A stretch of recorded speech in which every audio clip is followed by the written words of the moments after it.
Va tancar la reixa del jardí quan va sortir al carrer.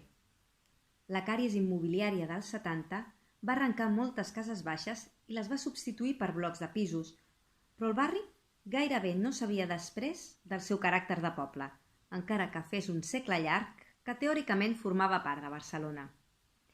Casa seva, la de l'Indià, amb les seves 2 plantes i un porxo amb 2 altes columnes, destacava entre construccions baixes al carrer de Malats. El seu rebesavi, en Magí Obiols, s'havia fet ric a Amèrica i la va fer construir al poble d'on era originari, perquè l'enveja dels desconeguts no produeix tanta satisfacció com la dels vells coneguts. Un carrer de poble en un barri que havia estat un poble i on el veïnat deia que anava a ciutat quan s'arribava fins al llunyà centre de Barcelona, per molt metro que tinguessin. Qui voldria contractar uns detectius amb despatx en una adreça com aquella?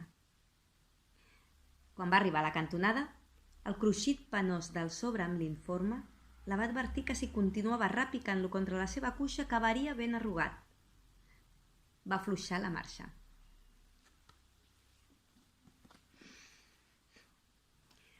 Feliç Sant Jordi! Des de casa.